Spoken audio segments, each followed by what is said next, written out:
Hi, Jeremy Cordeaux in the Court of Public Opinion. I'm just on air here to let you know that we'll be live streaming the Court of Public Opinion every Friday between 9 o'clock and 12 on jeremycordeaux.com. Please join us. We'd love to have you. Have you ever noticed there are some things in your life that flow easily? It might be organising and structuring timetables, or perhaps on a front desk helping people. It might be creating projects and presenting these ideas to others. Have you ever wondered why you look at some people and the careers that they're in, or the way they live their lives and think, oh, my goodness, I could never do that? All of us have very different personality strengths and weaknesses, and if we're in a work or family environment that supports our personality style and our gifts, then success feels easy. Now, not to say that we can't do other jobs or pursue other relationships. However, if they're not suited to our natural personality tendencies and preferences, it may take more emotional and sometimes physical effort for us to do the work. We might find ourselves stressed and uncomfortable. Now, today we're talking about the MBTI personality, INTJ. Now, what does INTJ stand for? I equals introversion, and the introvert focuses inwards before outwards, analysing what things mean to them before responding to the environment. The intuition. Intuitives focus more on abstract or potential of something rather than what's concrete and an existing reality. Thinking. Thinkers like to look at the logic of choices available, and they rationally step away from a situation so they can examine the pros and cons objectively without getting emotionally biased. And J is for judgment. Judges like to have things settled and decided and structured. They're typically a work before play person.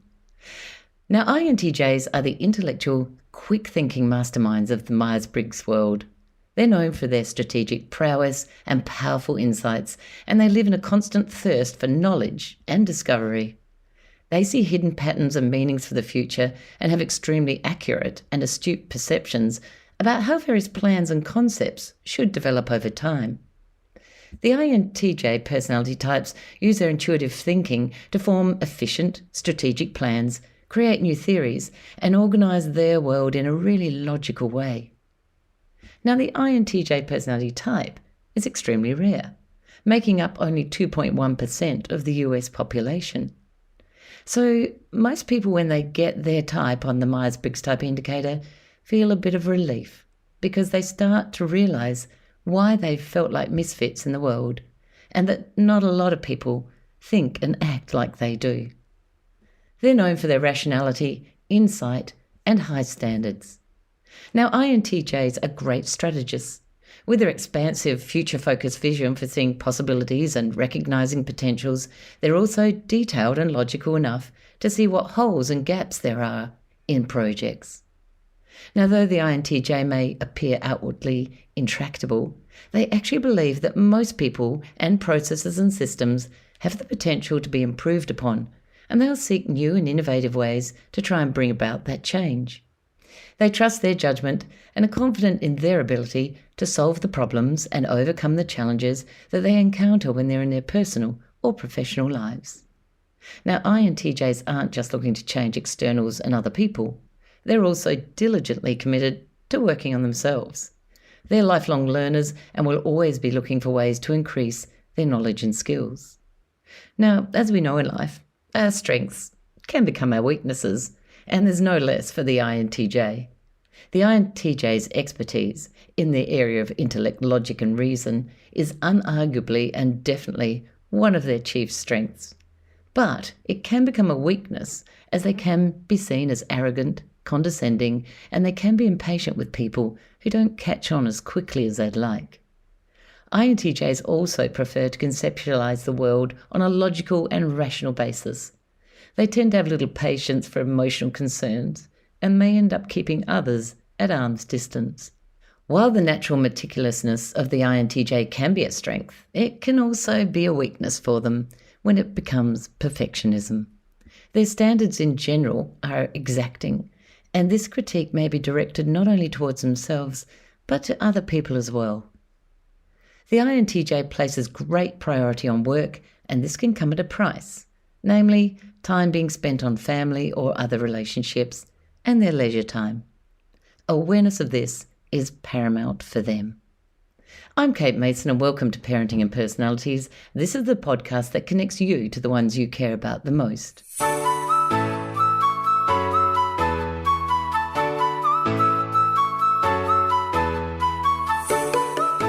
Today we're talking to Josh Hubbard. Josh is the managing director of his company, Elevate.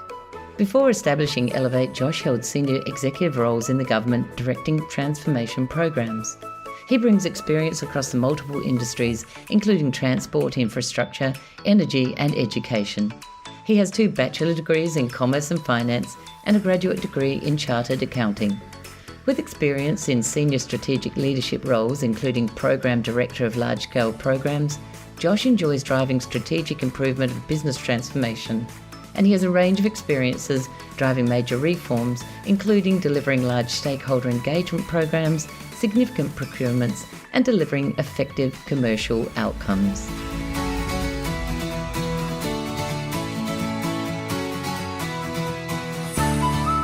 Hi Josh, thanks for joining me today. It's great to have you here.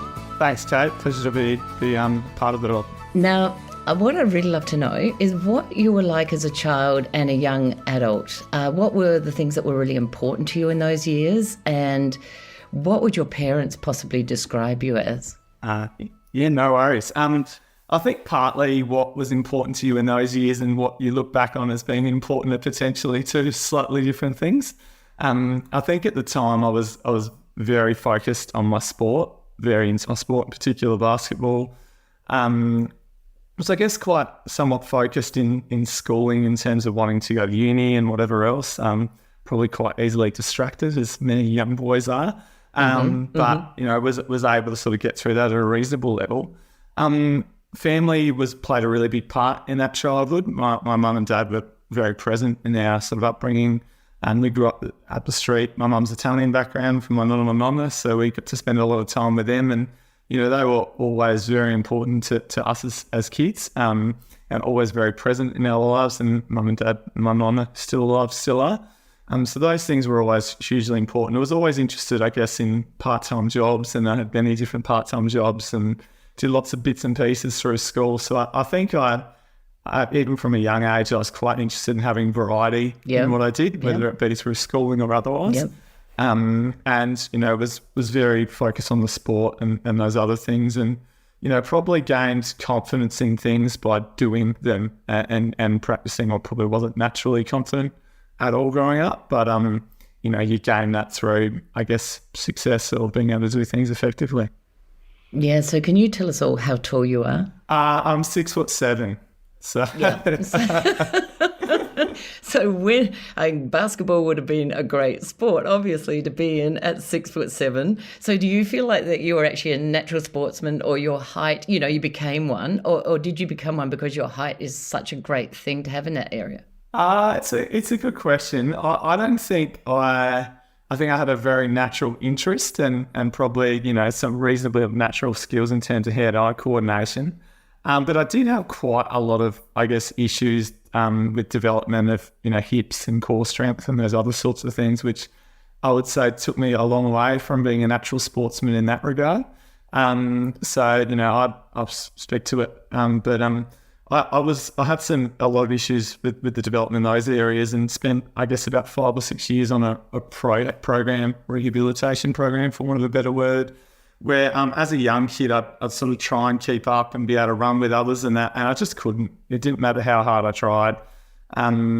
But, it was lucky enough, my dad and mum, being very involved, spent some time and watched them when something's not quite right with the way this kid's legs are working, essentially. And I spent about 5 or 6 years on a physiotherapy program, essentially trying to reprogram all my movements.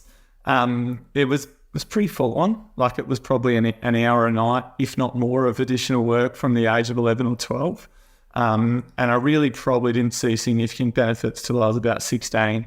I remember going to training one night, and all of a sudden I've gone from almost the slowest person to nearly the fastest in one day. Wow. And it was a tough thing to have to go through as a kid, but what it did really teach me is I guess, the power of that hard work and that continuity and that consistency of application.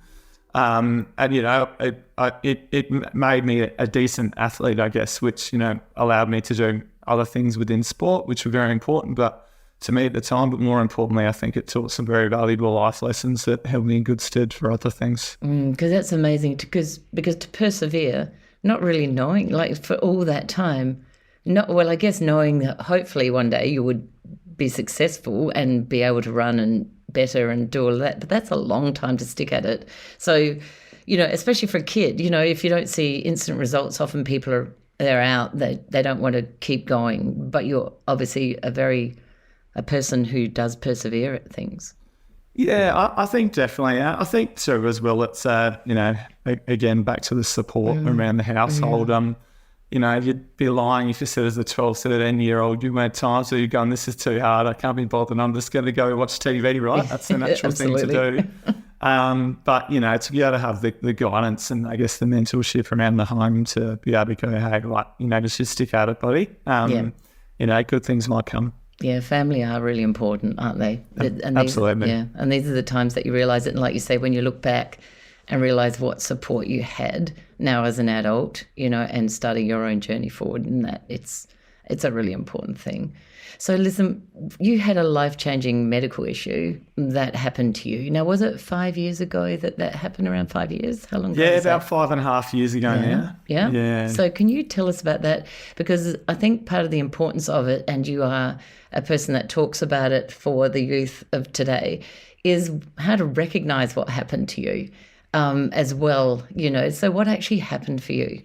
Yeah, no worries. It was August 26, 2018, remember the date? Yep. I woke up one morning at the time, I was cycling a lot. Again, probably part of my personality. If I get into something, I tend to hit it head on. Do it well. Yep. And I'd been out for a 100K ride the day before. I'd just gone out to start riding again with my uncle that morning. Had woken up with a fairly unusual headache, I would say.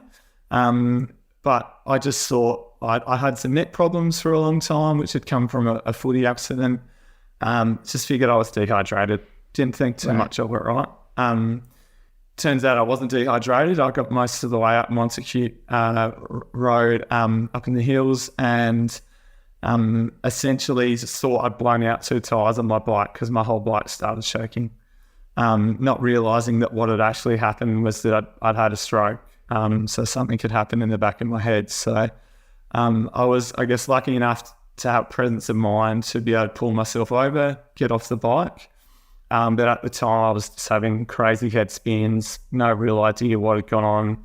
I thought I was dehydrated, is the way I put it. So, I was 29 at the time, very fit, very healthy, wouldn't have any other thought otherwise. Was there, because I thought I was dehydrated, I didn't call an ambulance straight away. I called my dad. He got there very quick, thankfully, and he took me straight to hospital. So unlike most people that have that sort of incident, I didn't black out at all. So I was with it the whole time, which in some respects was probably the worst thing that could have happened because you remember absolutely everything from it. I was dropped off at the hospital. I was taken on a wheelchair, and at the time I was unable to walk. No one knew what it was because it's so unusual for someone of that age. And it wasn't actually diagnosed properly till a day or so later. So things had subsided. It was obviously headed in the right direction. But what did happen as part of that, apart from the stroke, is I lost full use of the left-hand side of my body to start with. So I was very lucky. My leg came back quite quickly. I didn't have any memory loss, no vision issues, nothing like that, which is quite common. But a complete use of my left arm to the point where I was essentially dangling. And it took a good 18 months of, I would say, quite hardcore rehabilitation to get back to the point of being in a good position. It was a crazy journey. I think, as you mentioned, I've done a fair bit of work as an ambassador for the Stroke Foundation, and the FAST acronym is, face, arms, speech, and time to get to the hospital is a very critical thing that, people don't realise that young people do have those incidents. And, as I was going through rehabilitation, I realised I wasn't an orphan. Right, yeah. So when it actually happened and you went to hospital and present and they don't know it's a stroke, now usually the first thing is the most immediate thing for a stroke is to take action around that. Did they take the correct action for something like that, or did it go 24 hours and then they go, oh, it's a stroke, and they behave differently? Or Well, things weren't getting worse. So there's two, Right. I guess, types of strokes. So one requires, I guess, surgery and removal. The other times, and I'm sure I'm not getting this medically correct, but No, the other that's okay, times don't it can essentially dissipate. I was told it was the latter. So, I was, I guess, very put in with a fortunate. drip and taken to another hospital and moved around and whatever else. But it took a day of testing and so on to be able to realise what actually so was there happened. any reason for it? Like, you say Yes. you're really fit and healthy, and so what was the reason behind it? Because often there's another reason behind a young person's stroke. Absolutely. So for a number of years, there was a bit of a theory that it was from a neck injury that I had playing football. I still don't know whether that was true or not, because my neck has never been as bad as it was before that. The other item which we know is a definite is that I was found early last year to have had a hole in my heart from birth. So the hole was expected initially, was thought to be quite small. It turns out it's not small whatsoever. So essentially, when we got some more comprehensive testing done, the hole was sort of found to be slightly more significant. And I basically got a call that week and said, you need to come into hospital and we need to patch that. So Right. it was all done quite quickly. Very Yep. lucky to be around in this day and age where it all happened very fast. And I was back at work on Monday from a Saturday surgery. Amazing. That is amazing. So you kind of do realise that, wow, that could have been a possibility. Do they say that to you now, that it could have been a possibility that the clock came through, in that sense, that way? Well, that they give things a likelihood score out of 10, and the likelihood was 10. Yeah. So it's highly likely. Now, what I want to talk about is your rehabilitation. Like, you make it sound like a piece of cake, but you said that your dad actually said something at the time when the doctor talked about the full recovery, and I don't think it was, 1 hour a day. So what did you go through with your rehab, and what did your dad say to the doctor about you as a person? It was pretty crazy, to be honest. So, the chances, it's an unknown, right? People can put percentages on them on recovery. I think I had someone put a quite a low percentage, was 1 in 100, but people just don't know. It basically can come down to how your body reacts, the work that you put in. I think I remember my dad at the time basically being sure that I was going to get it done. Full recovery. Is how I'd put it. I think he knew. So I guess what I was made of in terms of being able to put that effort together. When you say it wasn't an hour a day, it was pretty extreme. So I left the hospital and I had about 4 weeks off of work. And basically I was told that what you put in the first 6 weeks is the biggest determining factor of your success. So I was at it for a year and a half, at least 2 hours every day, Right. up to 4 for a year and a half. But those first 6 weeks, I would say I probably rehabilitated 15 hours a day. It was, I look back and just think it was extreme, but it was the best thing I ever did. I managed to get that pretty much everything within a reasonable time frame, but it was very monotonous. It was a massive mental challenge. There's zero doubt about it. You're doing things like picking up grains of rice with each individual finger at the kitchen table Right. for hours every day.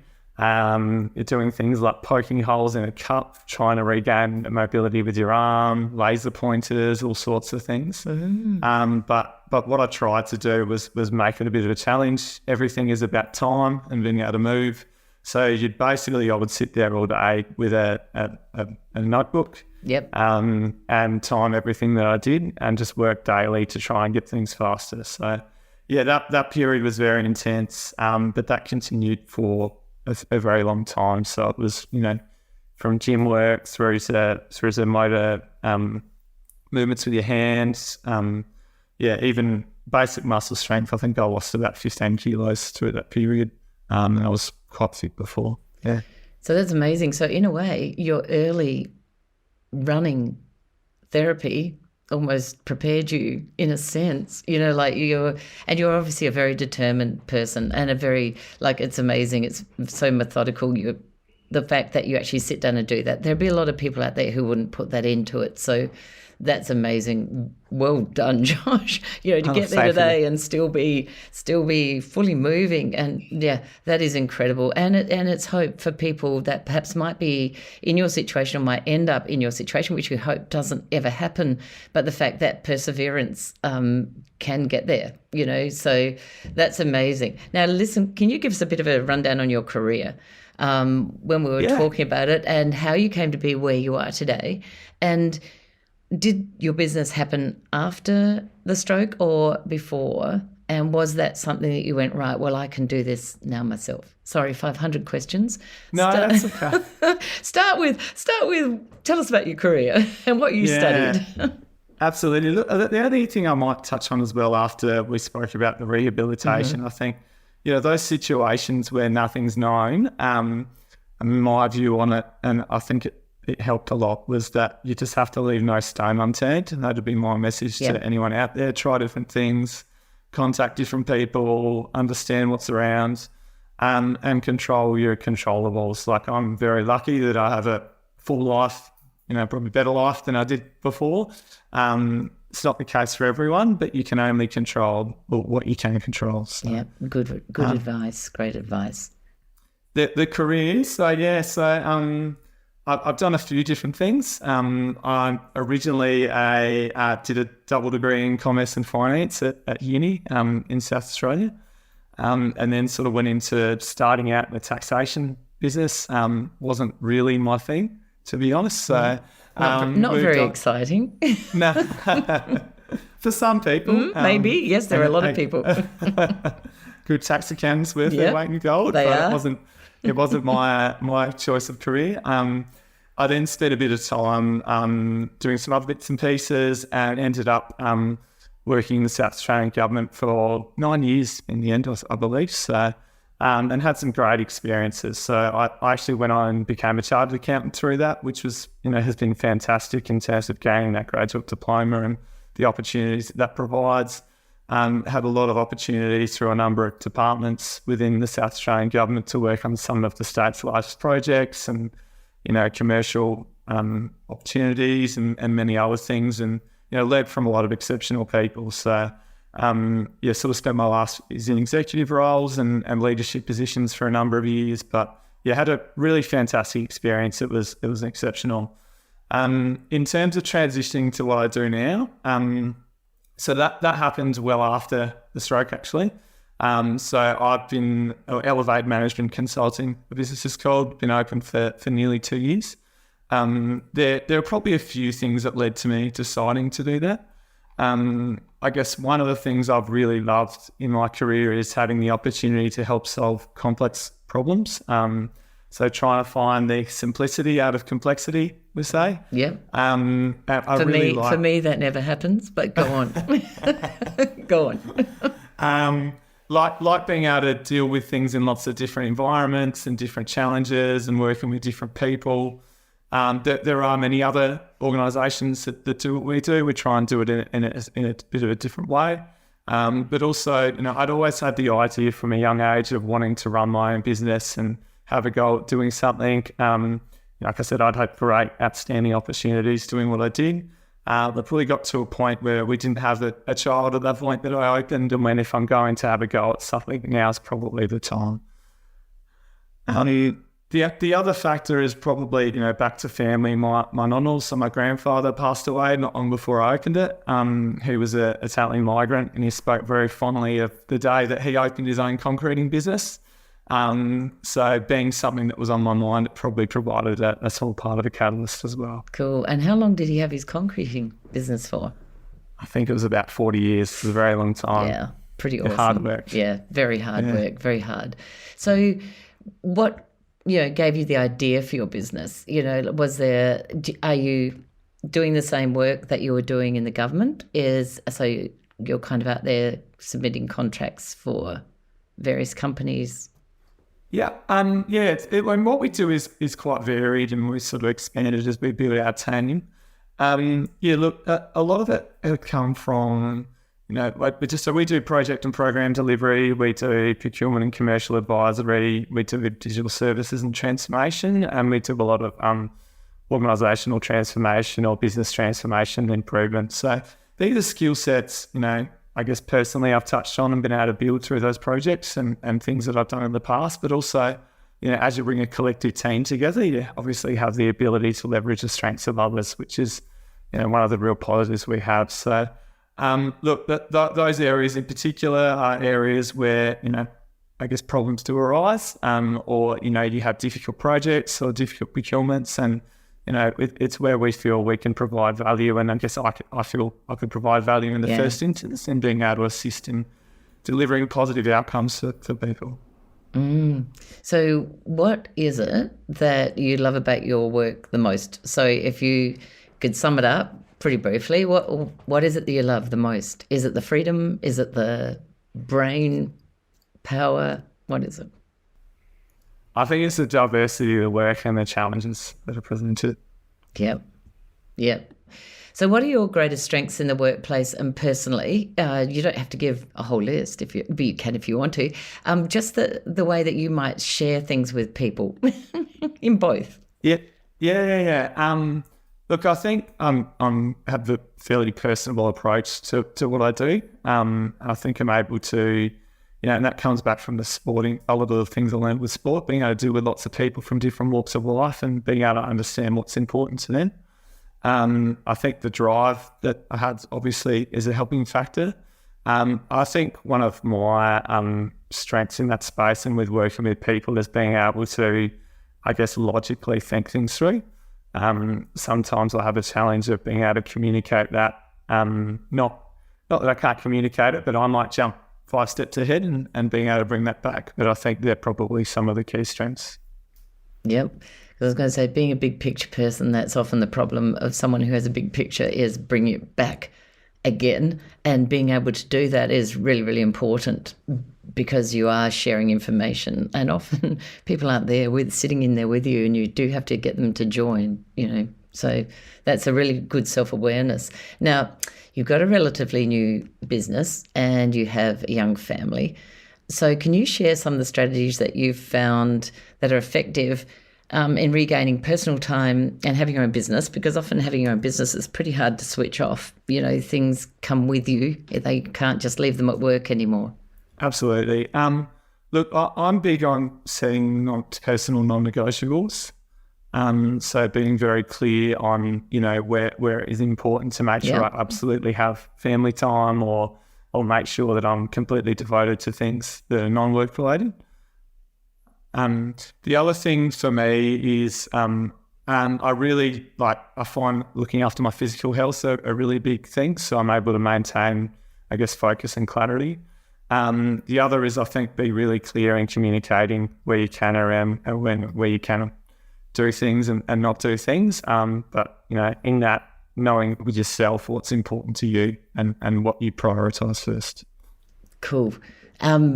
I was going to say communication is the most important thing, especially, like you say, when you're dealing with people from anywhere in life. If you're not communicating and getting things across, that's where you're going to find your biggest hassles are. Now, as a young entrepreneur, which you are and you're doing really well, what advice do you have for other people that might consider starting their own business, especially those with young families? And I do understand the business before children. My husband and I did that as well, and it kind of worked because you do have, once you have a child, it's a very different scenario of freedom and yes, very different. So what would be your advice to someone that would like to start up their own business? Like, the whole thing of what do you look for, and because a lot of people will leave work and go and start their own business up and fail. Look, I think in terms of family life, be flexible with your work. So that'll be number one. I'm lucky that some of the work we do, it doesn't matter what time of the day it's done. You've obviously got to have client interactions, but if sometimes that means that the time you used to spend sitting on the couch watching TV is on your laptop. If that means you get time with your family, well, then that's way more important. So being able to be flexible and not wondering where, when you do some of those things is critically important, because, as you know, when you get home, your time schedule can get thrown around depending on how the little fella is on the day. Absolutely. I think when you talked about, other items about being able to start up, I think it's just, and the one thing, I would take back as leaning to it is just being really clear on what it is you do with your business. So I think the more you're able to define that and sell that message early, the more you're able to understand what your purpose is and what goals and that are clear and what values are clear within your organisation, which we make sure we worked on. Yeah, which is cool. So really niche it down and have your why and your purpose and where you're headed is really important.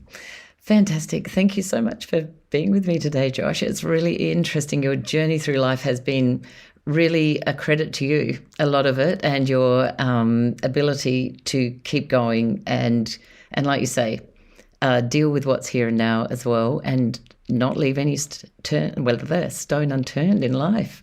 Thanks for being here. Thank you, Kate. Really appreciate the opportunity. Every person is unique. However, our type is part of our personality and has an impact on who we are and how we live our lives. In conclusion, the INTJ is a rare, intriguing personality type, blending introversion, intuition, and a strategic mindset. With their analytical prowess and visionary thinking, INTJs contribute valuable perspectives to the world, often leaving an indelible mark on the realms of science, business, and leadership. So do you know anyone who's an INTJ? Or are you an INTJ? I hope today's podcast will help you connect either with yourself or with the INTJs in your life. Thank you for listening to Parenting and Personalities. If you've enjoyed this episode, we'd love it if you could leave a rating and a review that would help others learn about this podcast. If you're interested in discovering more about you and your family's personality types, you'll find my book, Who Is This Monster or Treasure in My House, on Booktopia or Amazon.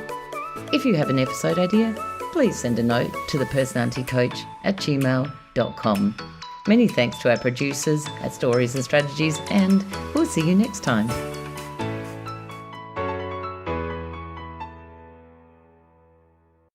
Hi, Jeremy Cordeaux in the Court of Public Opinion. I'm just on air here to let you know that we'll be live streaming the Court of Public Opinion every Friday between 9 o'clock and 12 on jeremycordeaux.com. Please join us. We'd love to have you.